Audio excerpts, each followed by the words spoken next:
To continue to win, we must continue to grow. Let's go. You can compound your creed with an image of hope. Study the foul physics of falsified gimmicks. Rise and fall with it or try to ride. Living your life ain't worth living if you ain't got vision. This week I'm talking to my friend Norman at DevTech Cebu. He's the head coach there, and we're both wearing HASI shirts, so they don't only have this one, they have many cool shirts. Follow them on Facebook and check out their website for information on how to get their shirts. Also, like our Facebook page, which we now have. I'll put it in the description. Subscribe to YouTube and and iTunes, please, because we're now on iTunes. One more thing, the guys in the outtakes, I asked both of them for their permission, so I'm not trying to bag on anybody. Watch it on YouTube. I hope you'll find it as funny as everybody else did at training. Thanks for watching and enjoy the show. Thank you. Hey guys, I'm here with my friend Norman, who runs DevTech Cebu. He's a brown belt under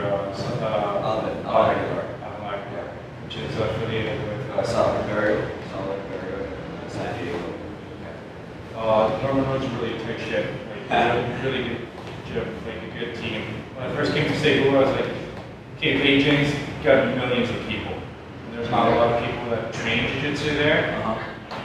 At the level of Jiu-Jitsu in Beijing or in China in general is really bad. So I figured, well, Cebu's tiny, so how can they be? And the first day I came in, I wrote Kino and fucking got my ass handed to me. It's like, fuck.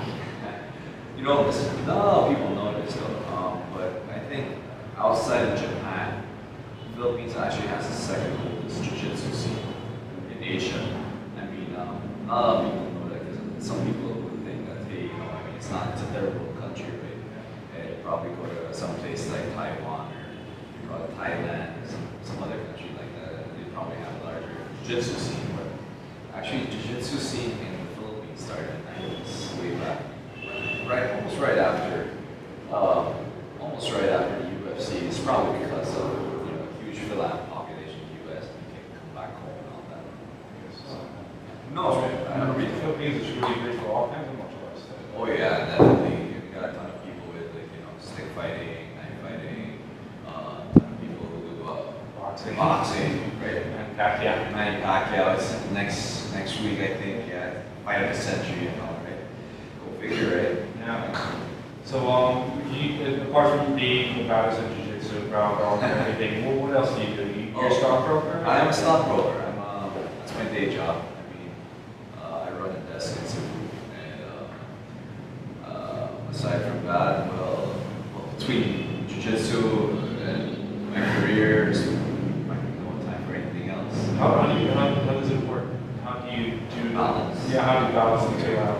Well, because one is, they're both really aggressive in their own way, right? Yeah. I've never been at a stockbroking office. I just saw them in Wall Street. Okay, we don't throw midgets in the office. I'll be honest with you. We don't snort cocaine in the middle of the day. We don't. Well, I don't think so. Maybe not anymore. I don't know. Alright, well, not anymore, sure. Well, I don't know, man. Like, it's tough. I mean, to be quite honest with you, I mean, balancing that lifestyle is really tough. I mean, my day would start at 6:30, 6 a.m. And that's essentially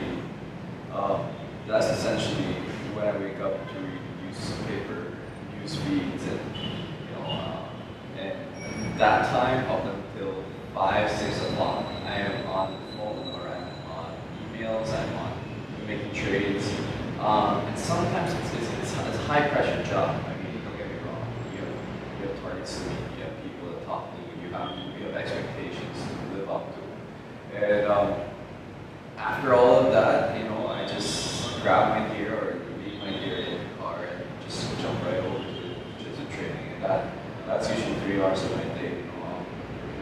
And to be quite honest with you, it's most days I'd say balancing each other out. I mean, I get bad days of work and great days of jiu-jitsu, and my levels all clean, right? And then sometimes the other way around, so go figure. And they end to what? They end to midnight, close to midnight, so Next day. oh yeah, I'll wake up, I go to sleep roughly a little over midnight, 1 a.m. So. Do you ever take a nap in the middle of the day? I If can. I go to sleep. I cannot sleep. It really helps to have to be, to really like coffee. So I've had I drink I don't know that I had a Starbucks cup right with me right before we just talking right now. We have I go through 6 shots of espresso a day.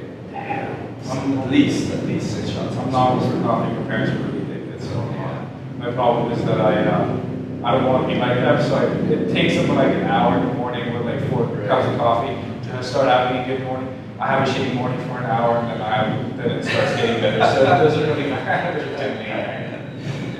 Well, it works out. I mean, for us at least, it works out. I mean, in my industry, it works out. I mean, us, last 2 months, we've been working on the competition team. So Yeah, I've been here for some of the trainings. yeah. Some of the guys are really good, really good in shape.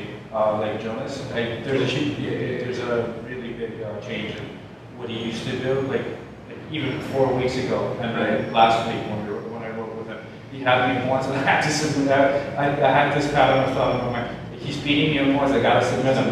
I'm purple belt, and he's a white belt, so it was easy for me to catch him with a submission that he wasn't expecting. But he had me in points, and he actually put me in bad spots where I was like, okay, how am I gonna get out of this? Yeah, these guys work hard, man. I'll be honest. Some of the guys, I've had 2 of the guys who need to lose at least 10 kilos, and they're down to the last 3. So that's good, right? But if you don't put in the hard work, those kilos, that weight is not gonna shed itself off. You gotta put people who want it bad enough. My problem is never the weight cut. I can always cut the weight. Right. It's just keeping the weight off if I'm not competing. And since Beijing, you only get to compete every couple of months. Once every couple of months, I tend to just gain a lot of weight, gain 10 kilos, and then cut down to 70 and come back up and cut down. Yeah. Most Filipinos fighting actually have a problem with cutting weight. I mean, this is what I noticed way back when MMA started swinging up. It would be those hardcore guys who would cut weight, but most would not. They'd walk around the same way we fight, which is very strange, of course, for most people. It's the same channel with Chinese fighters. Right. With, I think that's an Asian thing. Yeah, I don't know a lot of Japanese people cut weight too. I don't know either. Yeah. But I have a friend of mine, whenever he comes back from the Philippines, when he lives in Beijing, so whenever he comes back from the Philippines, he weighs about 78-ish kilos, or 80-ish kilos. So it takes him about 3 months to cut back down to 68. And then he goes back to the Philippines. It doesn't matter if he's gone for a week, 2 weeks, a month, comes back, just 80 kilos again, every time. All he does is eat, drink, and fuck. That's all he does. He doesn't do anything That's like that. strange, because all my white friends from the States, I know from the States, Canada, and they come here to train, they tell me the same story. They stay here, if they're here for 2 months, 3 months at a time, they're gone. They just, the weight just gets zapped out of them. They just sweat out all the water weight. And it's strange, but it's a natural phenomenon. A lot of people experience when they come to this kind of humidity. It's wetter. I was telling you a while ago. Yeah. 2 seasons Yeah. in the Philippines, hotter. Yes. It's I know, I feel it every time. When I come back from Beijing and I start rolling here, I'm dying every time. The first couple of classes, I'm dead. I'm drenched. And you can take my gi and just bring it out. yeah, I would imagine that most people, this kind of humidity, we're right on the equator. We've got, this time of the year, it's just heat, right? It's heat and it's humid, and you've got dust, you've got everything going against you for training, which is kind of good, for conditioning. Yeah. Whenever I come from Cebu back to Beijing and I train, because in Beijing the air is really bad, but I don't have the humidity and the heat to deal with. My cardio is off the chain. I go through people that I usually have struggled with, just because I'm so much faster and so much more used to that temperature and just being drenched and being just dehydrated like crazy. Right. Yeah, makes sense. I know a few guys would say the same thing. You would not be alone with that. Definitely a few guys feel that way too. So I have one question. Sure. We were talking the other day. I had a friend of mine who's a lawyer, he used to be an MMA fighter at the same time. Another friend of mine is a sales manager. He's a professional MMA fighter. In jiu-jitsu, you get a lot of rug burns, a lot of gi burns. Right. Sometimes you get hit right in the face accidentally. Yeah. You come to work It's with got one right here last night. Yeah. with a black eye or a cauliflower. Yeah. How does that like impact your job? Well, yes, that's In a interesting. job like that, you gotta look presentable, right? Right, yeah, that's interesting. I recall one incident where I actually met the president of the company, and I got scratches all over my face recently. I don't know what this guy did to me. He's got this really stiff, I don't know if you're familiar with this, it's Moscow, it's a brand. It's stiff, it's so stiff that after you wash it, sun dry it, let it stand at the top. You can let it stand and it stands all by itself without, it just stands right there, it's that top. And I get this guy who tries to put me in a cross shoulder, right? Grazes my whole forehead, literally peels off the skin. So, I mean, I go take a shower, it hurts like crazy. So this went on for a couple of weeks, and that same week, my president comes over and says to me, a surprise visit. He says, so what happened to you? And I'm like, did you get into a fight? And I'm like, it was training. I'm like, oh. What happened to the other guy? Oh, you should see him. You beat him up really bad? No, I'm just saying, you should see him. He's really big. He was a big guy. I mean, it hurt really bad. And he made a joke out of it, and that was it. That was that. They left. But most days, it turns out to be an interesting icebreaker. Some people go, hey, what's wrong with your ear? Oh, I do jiu-jitsu, and they go, oh, what's jiu-jitsu? And and they go, MMA, that's great. I don't do MMA, but hey, if it breaks the ice, I'll take it. Just before I graduated from university, my ears started swelling up, Right. and I I don't started see it wearing. anymore. No, it's gotten a lot better. Right. I was wearing when I was training wrestling with my body back. Right. I would always wear the ear protection. Right. And he would make fun of me. It's like, dude, only pussies wear ear protection. Like, yeah, Right. but I wants me to look good, and then the graduation pictures.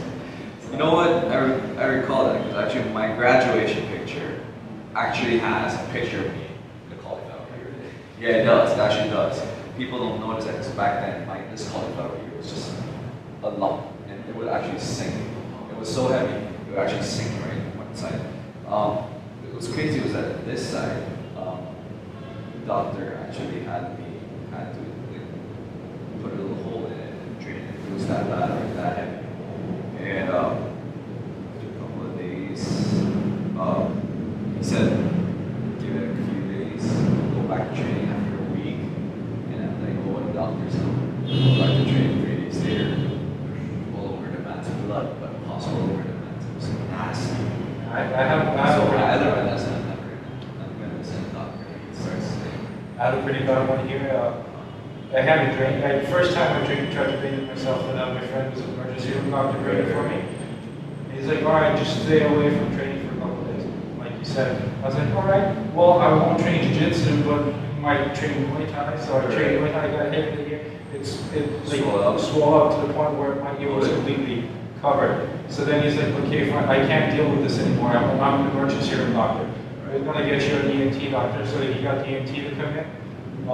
They actually put my ear in a cast for a week and a half. that would actually make more sense. Yeah. I mean, They put it the in doctor just wrapped my ear up. the way they do it, my emergency room friend said the way they do it in the States is they just take the gauze and they sew it to your ear. Oh, really? Yeah, but he said he was asking all the other doctors to make sure that they were better at it than he was. He could have done it if he had to, but if there was somebody who could do it better, Right. then he would have It's won an that emergency doctor. So then he called the ENT, and the ENT just drained it and put the plaster cast on it to keep pressure on it. And That actually makes more sense. I'll probably think of swelling up pretty big next time. I'll do it next time we get one of the guys ask me to treat their ears. The problem is it cuts the back of your ear a lot, so you gotta get used to that. It cuts because the plaster cast won't cut you, so you gotta just tape it up or That's something. fine. You're gonna do it. Yeah, I don't think they Alright, that's fine. Yeah, but I don't know, I mean, those few times I've had people calling for other years like that. first one I had was a white belt. So right in here, white belt. It was like a year and a half of training. I started feeling swelling inside. It went away, but you know, it was different. I can generally feel it when my knee looks red and it's hot for 2 days. I know that it's gonna happen any day now. That's how I feel. I got my first one after when I was a blue belt or something. I tried to drain it myself. It worked a couple times, and then, as I said, it got bigger and bigger. Yeah, no, I mean, I learned my own lesson. With injuries, I learned lessons the hard way. Just trust a medical professional. I'm never gonna do it myself. Yeah, I stopped doing it. I mean, I thought I could. I thought how hard could it possibly be? It's pretty hard. It's pretty hard. It's pretty hard. It takes a lot, right? Fix things in the ears, like, you know. I mean, look at my fingers. Yeah. Not a single one straight. That's from the knee work too. Yeah, so. But with the cauliflower here, the hardest thing is just tongue training.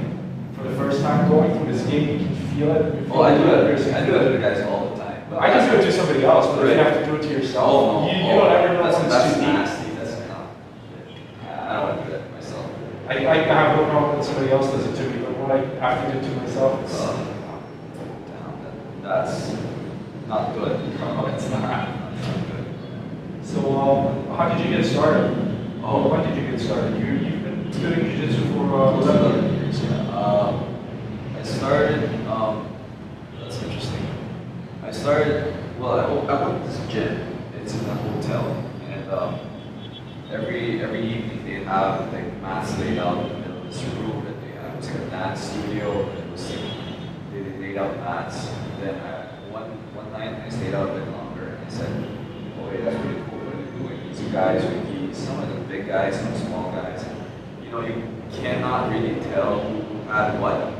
I mean, like, you know, one guy was winning and it made absolutely no sense. And this guy was smaller than the other guy. But the color of his belt was different. And I realized now it was a blue belt, the other guy was a white belt, big guy. You're talking 250 pounders, and you got a 180 pound, 170 pound guy with a white belt on, not blue belt on, and he's kicking this guy's ass. And then I say, okay, I want to learn that. And I was like, I wonder what this is. And I looked at over and there, I saw this one guy with an Aikido patch. I mean, it literally said Aikido on his patch, right? It was embroidered. It was just a patch. It was so long. And I figured that, you know, it's probably Aikido.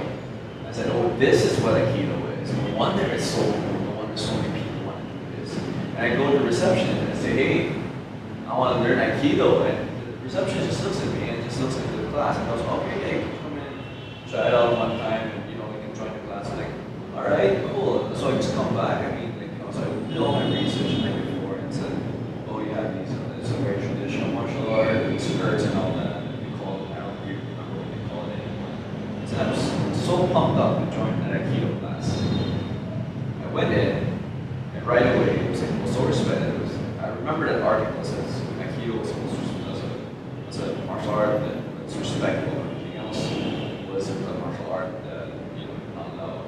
Things like cursing, or like, you know, following your instructor all the time, or you wear a skirt, you have to have a complete uniform and all that. So I go in, and right away, people were cursing each other. Okay, it's strange, and no one's bowing. Everyone's calling everyone by their first name, which is, yeah, strange.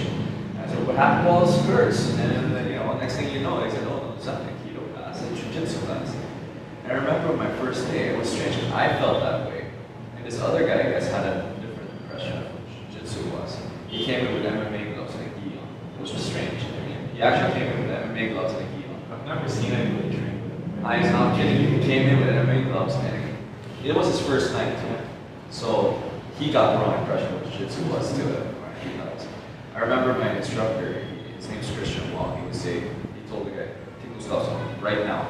I just want to beat you with it. I'm like, whoa, what's going on, right? And all of a sudden, next thing, one thing led to another, and then, you know, I was being taught how to choke someone and get out of it and being mounted. And later on, like, at the end of the session, this big guy came up to me, and he should have been 250 pounds. He says, hey, I want to, what do you call this? I want to roll with you. These guys are doing. Like, okay. Back then, there's no such thing as saying no. I mean, you cannot say no. That was back then. Nowadays, of course, it's much more. back in the day, you cannot say no. And so I joined him, so I rolled with this guy. This guy was like 250, 200 pounds. And he smashed me. There was no way I could get up where I was in. And I fell in love with the sport right there. I fell in love with martial art. I got my hands handed to me, and I felt like this was something I needed to learn. And I tried to do that. So the next 11 years, that's how I got started. The next 11 years, that one night, one spar, one mistake I made, joining an Aikido class, set my journey to where I am right now. Yeah. That was in Manila, right? It was Manila. Yeah, it was. I was also Manila for 3 years before I started this school. Yeah. I think Hino told me you started this one when you were Yeah, I was a blue belt. Back then, no one was a blue color belt. So we have a blue belt come over from Beverly Hills Jiu-Jitsu or some Reiki Jiu-Jitsu team in the Midwest, US, and he'd be like a celebrity all of a sudden. And nowadays, you know, you get, you know, financial crazy over some guy with a belt, with a black belt. Way back. Yes, I did not expect your gym to have as many color belts as there are. Oh. Because in training, there's actually more purple belts and white belts than there is blue belts. At least in the morning classes when I train. It's usually 1 or 2 blue belts, but like including me, like 3 or 4 purple belts Right. and a couple of white belts. Yeah, the guys work hard. I mean, I'll be honest with you. I mean, the number of guys who join the team, okay, I wouldn't say join the team. We'll go to the class, we'll try the class out. I'd say on the hundreds. But you know, you have these core group of guys who don't really mind. You know, they just want to work hard, they want to learn the art, they don't care about the belt color. And those are usually what I notice, those are the guys who get it. So there are quite a few guys like that, but then again, what you don't see are people. It's not training. Like I always say, I don't know if you agree with me on this one, but Jiu-Jitsu isn't for everyone, but it's for everyone. I agree with that. Yeah, I mean, it's You gotta put in some work. You Yeah, gotta it's put in true. effort. Like if you're willing to do that, then it's for you. people take offense in the Philippines. I don't know how it is in China. People take offense in being shouted at sometimes. I mean, people take offense in being told that what they're doing is wrong. Oh, that's completely normal in China. Really? Yeah. I had actually a problem with my one of my first coaches Right. that I trained with. He would always scream at me in Portuguese because I was the only one in the team that spoke Portuguese. Okay, that's Pretty strange. much my So you gotta be very upfront of the whole. Actually, I learned Portuguese through him. My ex-girlfriend was Brazilian, and he didn't speak any English at the time.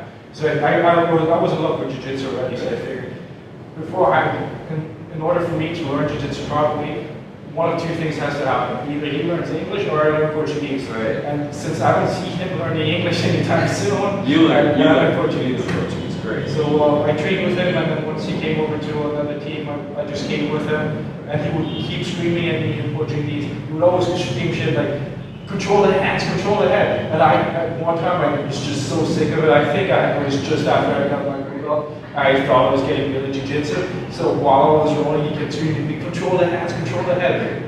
In Portuguese, so I turned around and was like, how the fuck? Which way? This way, that way? Tell me how. Right. You're not giving me any information. And then we didn't talk for a week. I didn't come to training for a week because he screamed at me, I screamed at him.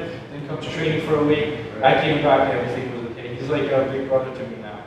He's the guy who promoted me to purple belt. Don't get me wrong. Like a lot of people, the main problem with people is that they can't get over that anxiety of actually being told that what they're doing is wrong. And some team, I understand how they want to approach training with a more positive attitude. It's fine.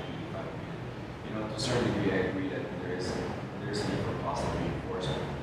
But then again, that does not sit well with my personal philosophy about jiu-jitsu. So you look at it, it is not for everyone, but it's for anyone. You know what I mean? You have to work hard. If you can't take a little bit of negativity, you can't take a little bit of losing, you can't take losing, you can't take, being told what you're doing is wrong, or making mistakes in general. I mean, making mistakes is negative, no matter how you look at it, right? That's how you learn. That's how you learn, exactly. And if you can't take that, then that's a problem. It's not the environment that you're in. My thing is, there's a lot of black belts. I've trained, unfortunately, in China, there's lots of black belts who come and go. Right. Because Brazilians don't really like China because it's so different from Brazil. ago. I can imagine. I can imagine. I mean, I'm Chinese myself, man. I mean, I don't get me wrong. I'm not a traditional type Chinese, but it's not a fun place, is it? No, and so there's a lot of turn around China with black belts. So I've trained with a lot of black belts. I've trained with some really good instructors, but only very few good coaches.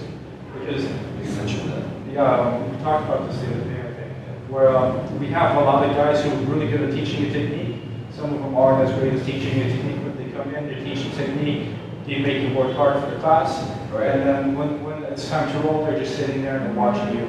They're not correcting you, they're not pushing you, they're just watching to make sure that nobody gets hurt. Once the class is over, they go home. All right, good training, guys. Thank you. See you again tomorrow. But then you have coaches that actually are so invested in you that they will stand over your head while you have a guy in your guard screaming at you. Control his head, control his arms. Just do something, sweep him, whatever. That will actually try to coach you while you're doing something. That's the difference between an instructor and a coach. Right? Some of the best coaches I've had weren't the greatest instructors because either they didn't understand the language or they didn't have the greatest patience. Right. I used to hate leg locks.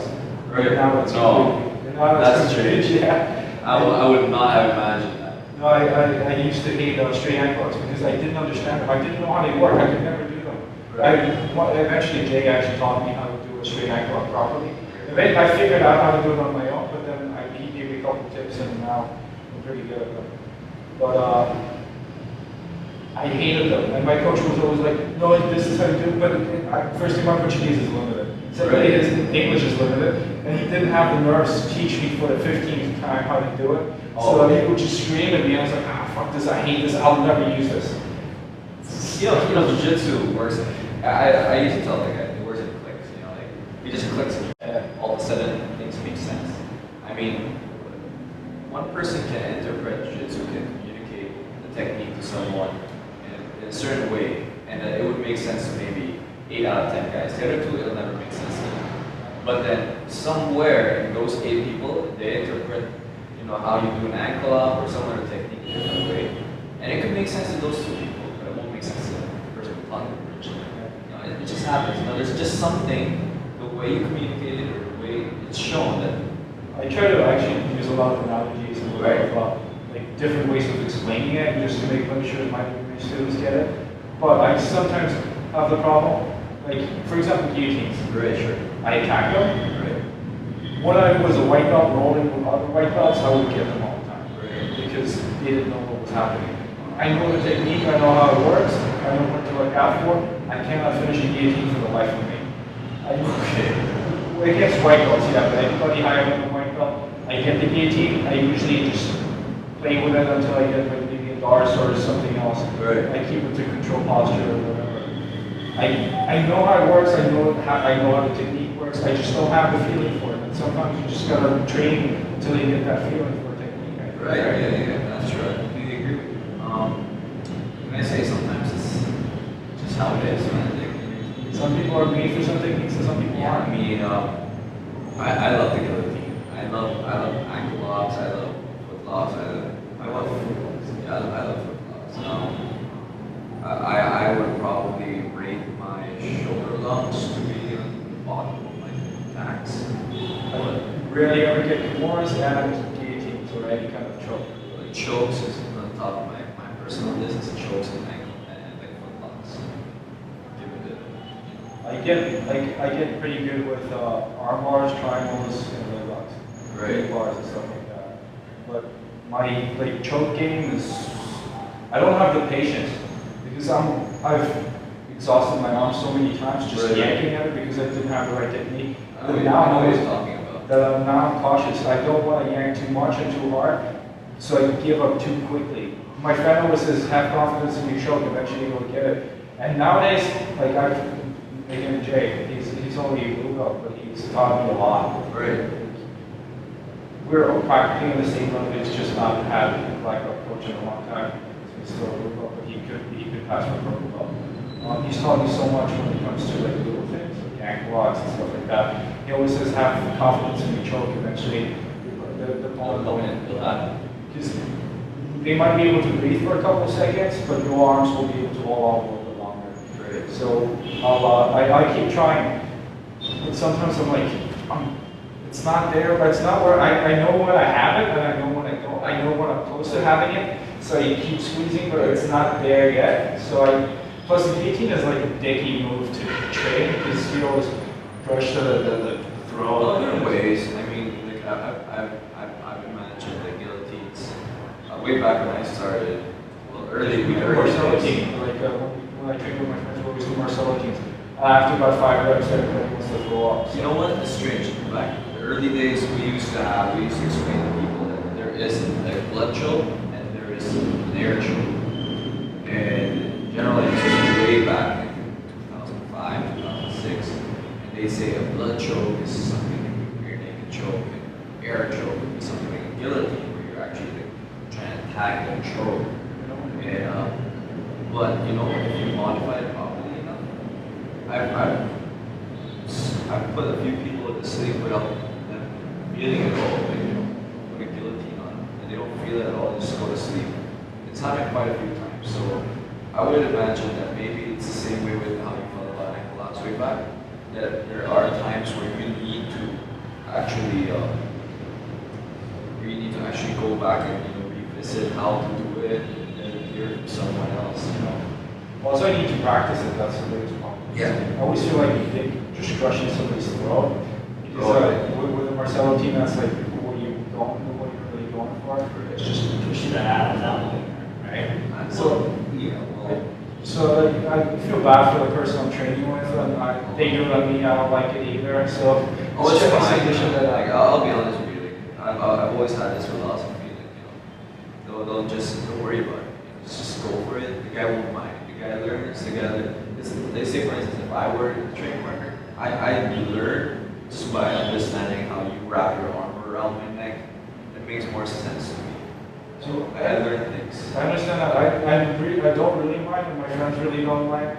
But it's always like a move that, you know, if we could train something else that's a little bit more fun and less annoying, we always choose that. I get that. I understand that. Because it's not really the most comfortable move in the world. There's other things that, like, where you have, when I train with my friends, we generally drill like ankle locks and stuff. Right. Because it's something that it's easy to set up from a takedown. You just go for a low single, you set up the ankle lock, and then boom. You know, nobody's going to throw up, people are going to tap. I actually, I think I rolled recently with a guy.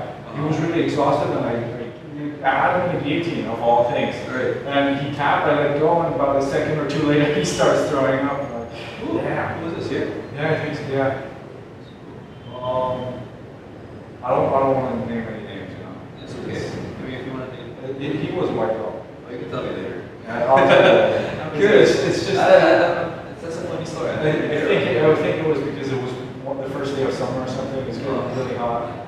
I mean, you see this place, then you just like, shut down the windows and all that. It just, like, a mist starts appearing in like 5 minutes. Yeah, sometimes we train with that door closed, with the big door closed and only the small door open. Oh. Nobody gets there after like 2 minutes of rolling. Well, he must be nice about it. Yeah. It should probably be without the door, without the small door even. I mean, I like to play with their heads a little bit, get them all exhausted. Yeah, sometimes one bounce doesn't come in, because Kino's key is broken for the big door, so we only have the little door open. Yeah. That's crazy. That would be interesting. I'll think about that. I'll probably ask them to close all the doors next time. That'll be interesting. Close the doors. I remember one of the guys who was trying to cut weight. So we had this one night where we closed all the windows, all the doors. Not a lot of people. There were like 10, 12 guys. That's still a lot of people in this space. Yeah. Especially this heat. Right. And so we started rolling, and this guy didn't cut weight. He came in at 75 kilos, 76 kilos. When he weighed himself after, he was like 71 and a half. 71. An hour and a half. Not kidding you. He sweat out that much water. I believe it, because when I train, last time when we shot the technique part, Right. I was just sweating. I didn't even do any of the warm-up. Right. I was sweating like I had worked out for an hour and a half. Man, this Yeah, well, you know, it's a good thing, I guess. I mean, for people who are training for competitions. It's good because it teaches you when you're tired and when you get you gotta still Yeah, keep going. you gotta still keep going. It teaches you hard a little bit. I mean, they say you can't teach hard, but I feel like that kind of does. Well, yeah, well, okay, no one person can teach art. Maybe that would be a better saying. There's a way of teaching. There is a way of training. teaching art. Yeah, there's a way of training art into a person, but you can't teach it. One person cannot. I can't tell you, oh, this is how you have to be. You gotta feel it. You gotta learn it. You gotta just. Yeah. You have it done. You gotta have it done to you. You gotta be done like dead, and then the coach says, okay, give me 150 burpees, and then you try to get up and you do your No 150 choice, burpees. just have to do it. Yeah, and then he says, okay, do 2 rounds of I air remember balls. way back when I started off like first few sessions in wrestling. This was when I was a white belt. Again, this was like way back. This coach of ours would actually make us run around. And I recall this one man was standing in front of me. I think he just ate. Like, I had to puke, I had to puke. He couldn't even say it, he just was pointing, gesturing. Next thing you know, the coach says, alright, go. And then he goes outside, pukes in a bucket, or some bucket, or something in the toilet, comes back in, right in, and he starts kneeling on the mat, and he's just taking it easy. The wrestling coach is a big guy, strong guy, picks him up and says, oh, okay, we're running. And then that warm-up session, he puked 3 times. Yeah, we used to, my, It was, because it was this one.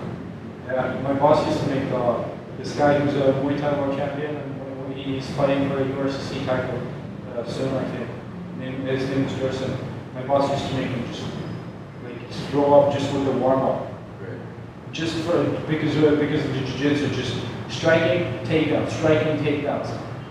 I'm not used to it either. I hate takedowns. Every time, for the first 3 years of my jiu-jitsu and MMA training, whenever I had to train takedowns, I would either get hurt or I would get diarrhea.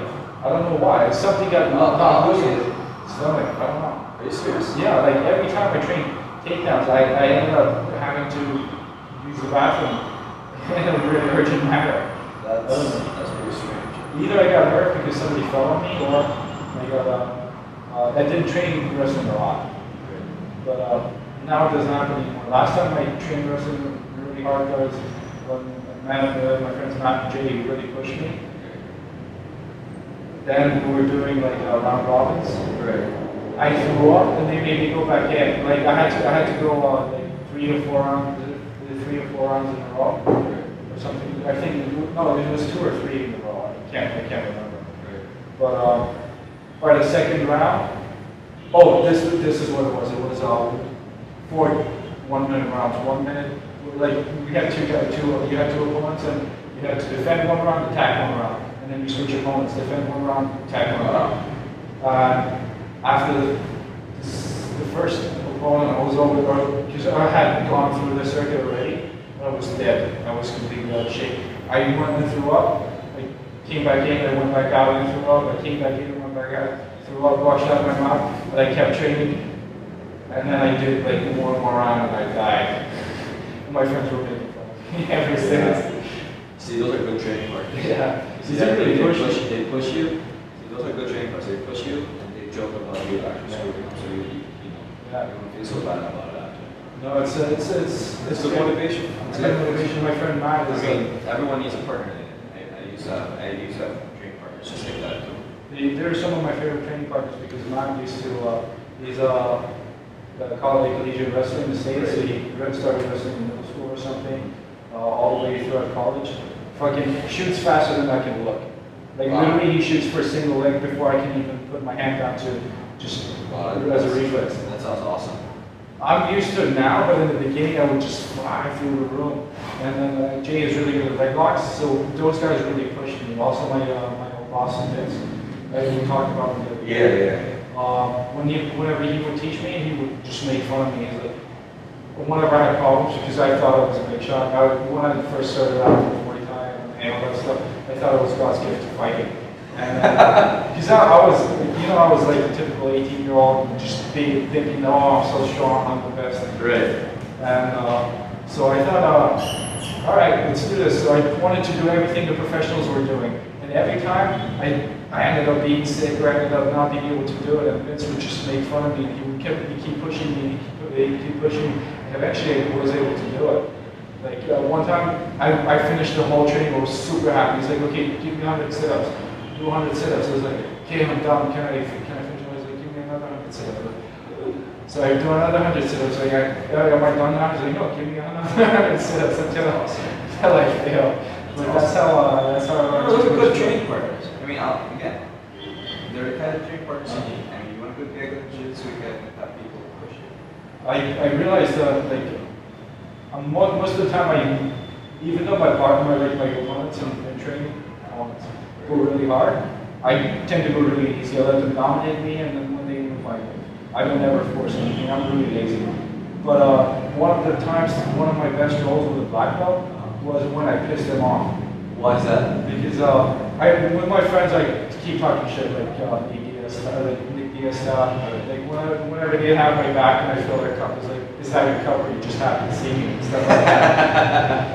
And like whenever they have submissions or they don't get it, I was like, you don't get it, just give up. Come on, man, go home. You never get it. So my coach was my friend, so I thought, okay, let's joke around. He had an arm triangle.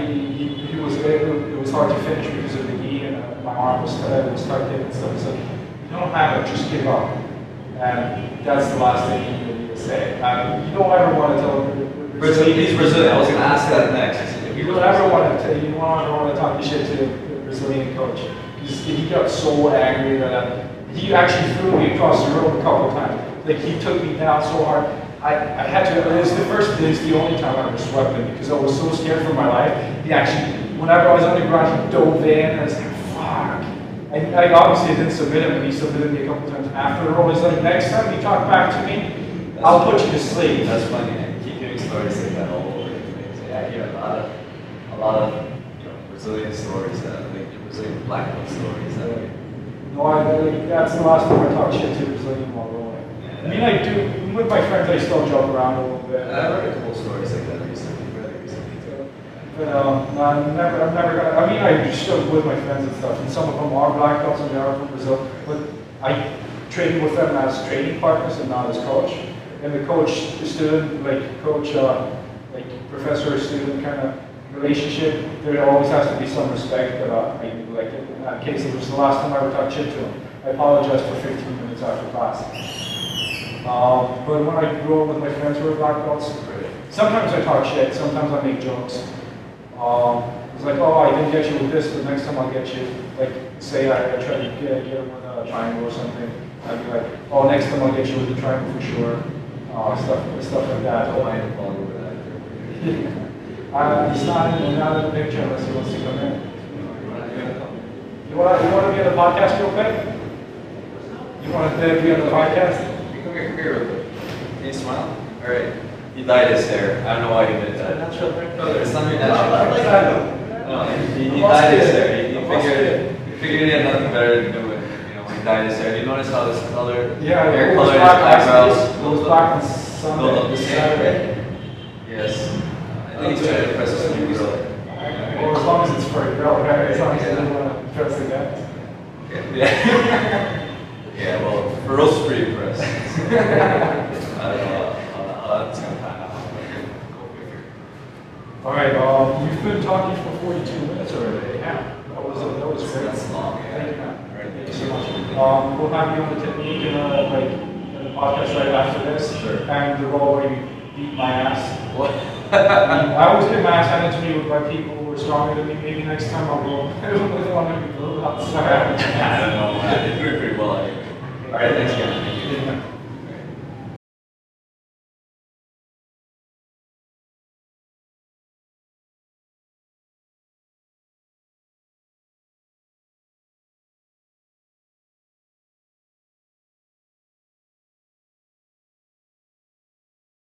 So guys, we're gonna work around very simple, basic mount attacks.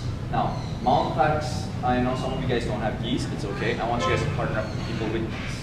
So you can switch it around. So we're gonna start off with a very simple idea of how to link submissions for mount, okay? So we have to start off with understanding how to actually maintain mount. Okay, let's not even try to talk about how we catch a person here. Let's talk about how to maintain. First things first, a lot of people start thinking that, oh, when I pop, he's never gonna come up. All right, that's not true. Okay, I will eventually fall to one side, and it will create opportunities for this guy to start moving. So how do we fix that? First of all, knees tight. My toes are curling the curve of his butt. Okay, that makes sense to you. Check this out, right here. This is necessary. It gives you a little bit more control of this guy. This was an idea that was first talked about and led by Audrey Gracie. So what you're gonna do next, guys, is I'm gonna use my hands, base off. Never ever think you're all macho and you're gonna stay here and you're never gonna come off. This guy, when he starts moving, will buck you off eventually. So make sure your hands are tight here. So how do we link submissions? We're gonna link two different submissions right now. A cross choke and an arm lock. Okay, so first things first, guys, is how we get a cross choke over. I'm gonna take one hand, I'm gonna open him up. So by opening his lapel up like this gives me an opportunity to sneak my hand in. Now this is where a lot of people make mistakes. People make mistakes by putting it too deep. What's too deep? Is when my wrist comes off bent. So it goes this way. See? It's too deep. I'm going too deep. So I want to just keep it right here where I'm comfortable. From here, I'm going to drop my elbow tight. Okay? To his chest. I'm going to use this hand and base. And base. Okay? Now this is where a lot of people make another mistake. They make a mistake by trying to sneak this in here. When you do this, your base is already off. You don't have time to do that. When your base is off, he's gonna buck you off. I'm gonna keep it right here, okay? Put my elbow down, okay? And I'm gonna lock on to something. I can grab slack, put my thumb in, your choice entirely, okay, right here. And I'm gonna put my forehead on the mat. When I put my forehead on the mat, I'm gonna turn so my head is lined up with his. Okay? From here, span my chest. Very simple. Why do I need to turn? Because my hands, when I turn, tighten out. If I stay here, I can probably pull it off. But it'll take a lot of strength. On the other hand, when I move, center it out, I'm using leverage. Okay? Now, why do I expand my chest? Well, it's added weight. Okay, so again, I'm gonna take this hand, open up, okay? Put this through, drop. This is added leverage. Step, okay? Grab. You see, I'm not gonna grab here. Obviously, this doesn't make sense, right? I mean, it's loose. I'm gonna grab right here. Put my forehead down to the side where my hand is. I'm gonna straighten the head. I know for a fact right now it's tight. Right, Clay? Go right there, see?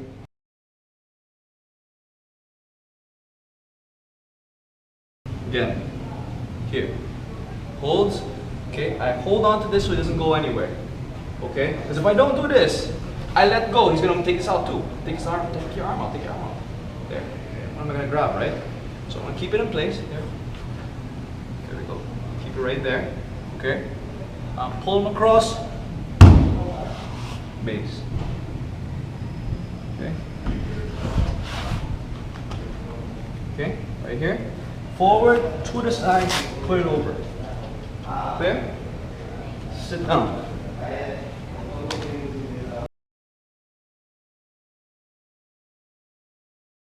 Lift it up, base. What happens next, okay? When you base, move it close to his head. Again, lift it up, base, move it close to his head. My left knee goes to his ear, my other knee comes up. Okay? Push his head down, doesn't matter. This is okay, but this is what I want. Push him to the opposite direction. Okay? Now, basics of armbar apply. I move forward and then to the side before I put this over. Why do I do that? So I don't have to balance it out. I don't have to sit down. Okay? I do not have to sit down just yet. When I have this leg over, this is when I come out. You might feel a bit loose, that's fine. Adjust. Okay, hold. Alright, so you have an arm bar now. Finish it, keep your knees tight, sink. Thumb pointing up, arm bar. Okay?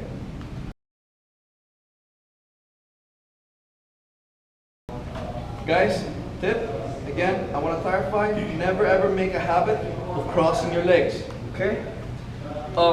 Not so much problem when you're doing an arm bar from the mount or when you're on top, right? But when it's a guard, it might be a problem. I don't want you guys to develop bad habits here, okay? Fundamentals, right?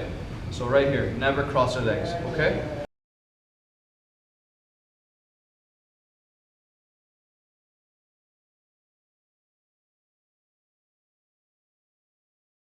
Alright, so again, arm bar after. Now arm bar, guys, a few things to take note of. Thumb pointing up. Second, you see his elbow? His elbow is beyond my groin. Okay, not on my groin or below it. If it is here, look at this.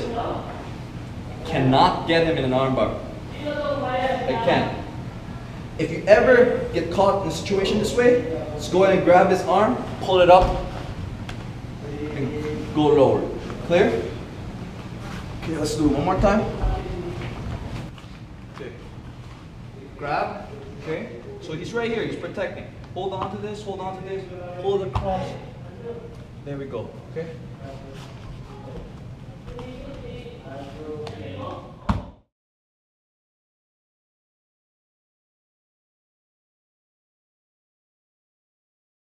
Three, two, one. Let's go. Ready? Start. Okay, shaking hands. Alright, so I went for the grip here. It's always my go-to.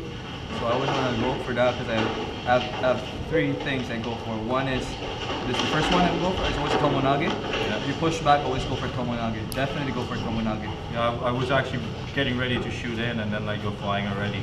And then I figured out I'll go invert it.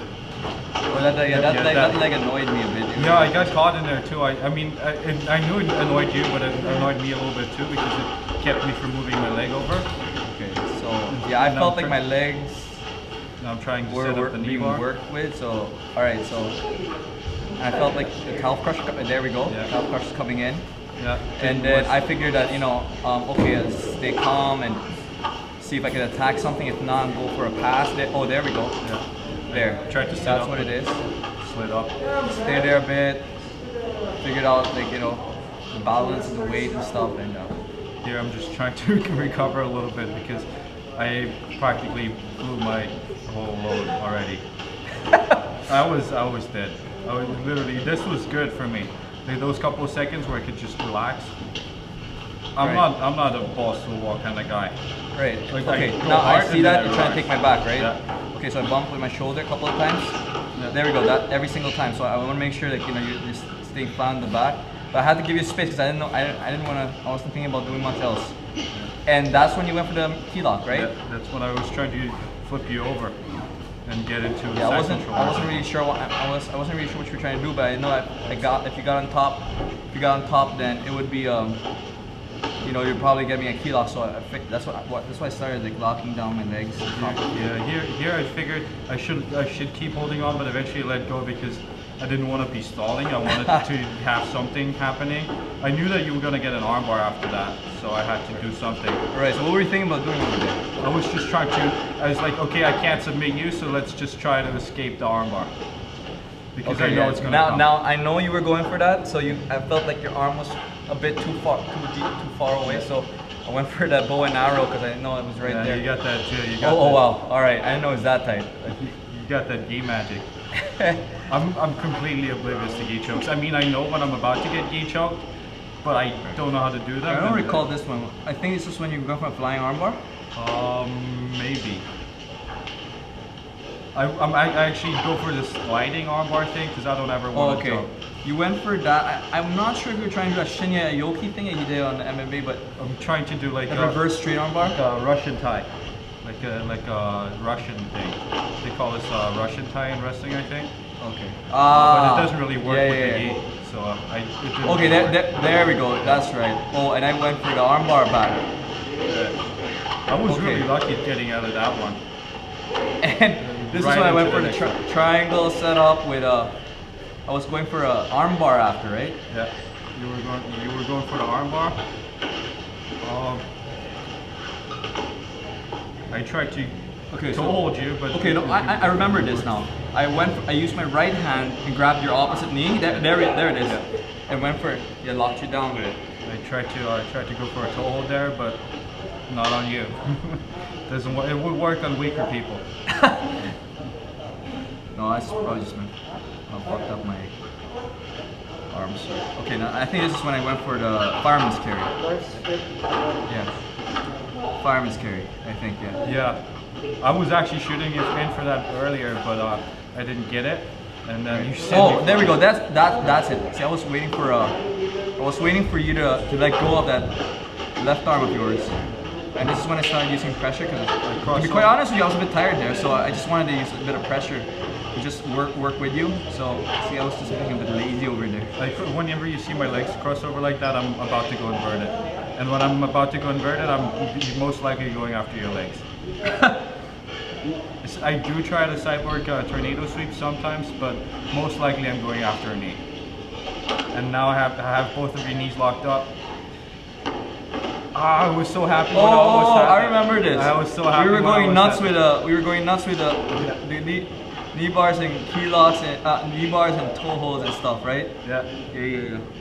Were you even going for a heel hook there? No. I was trying. In a second, I'm setting it up. Here, I'm trying to do like a catch wrestling type of heel hook, where I pull up the heel, but I push down on the ankle. Yeah, I remember this. This took a while. I think I got you after, right? Like, Yeah. After that, you got me. Oh, with this a was heel hook. the ankle.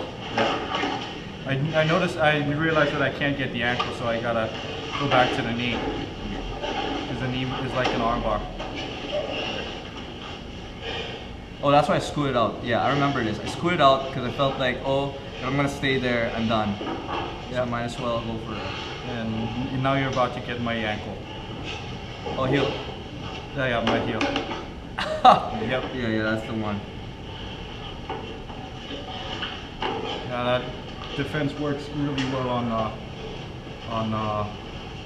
50-50, but if I'm like in the crippler, it doesn't work so good. Very good. Or in game over. Whatever you want to call it. That was it? This is it? Yeah, we're about to here. Oh. Nice. I get to escape. Boom. Here I'm just holding on for dear life, breathing. I didn't know it was gonna. I didn't know it was gonna be over any second, but as soon as it was over, I was happy. All right, that was it. All right, great. That was awesome.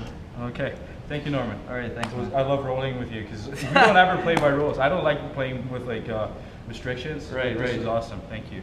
No problem, man. Like, I actually enjoy like getting my legs locked up every now and then too.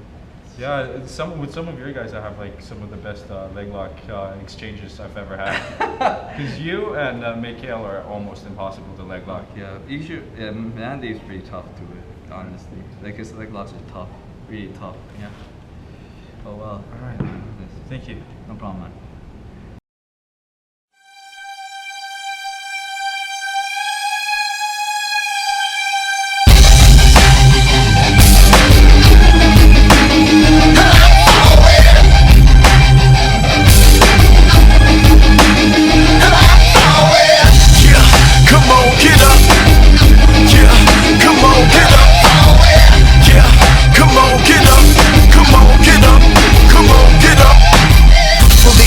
Coming with it from the start to the finish. Strictly business when I bring it to your attention. This honorable mention, piss all in your invention. Mrs. Can't afford to mention. This is only my suggestion. My emergency dimension, psycho-metabolic message to the politics. Charlatans, evil inside the hearts of the people beneath our penitence. Ego attacking common sense. Regal and Pancha, most the covert and Panza right spotcha. Funny Nirvana never treated me proper. Never enough, nada to conquer my trauma.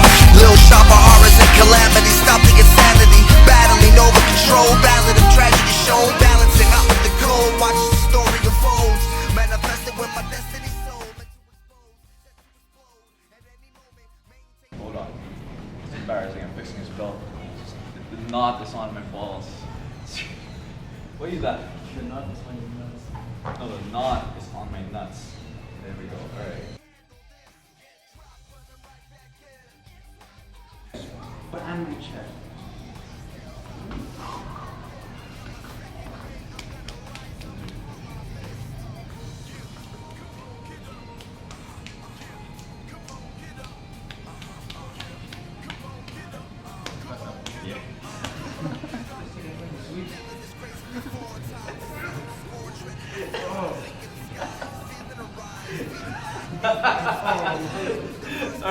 I'll cut that out.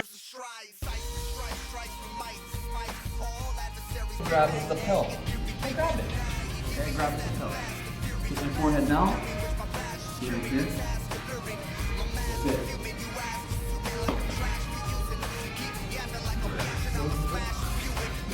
Oh, what?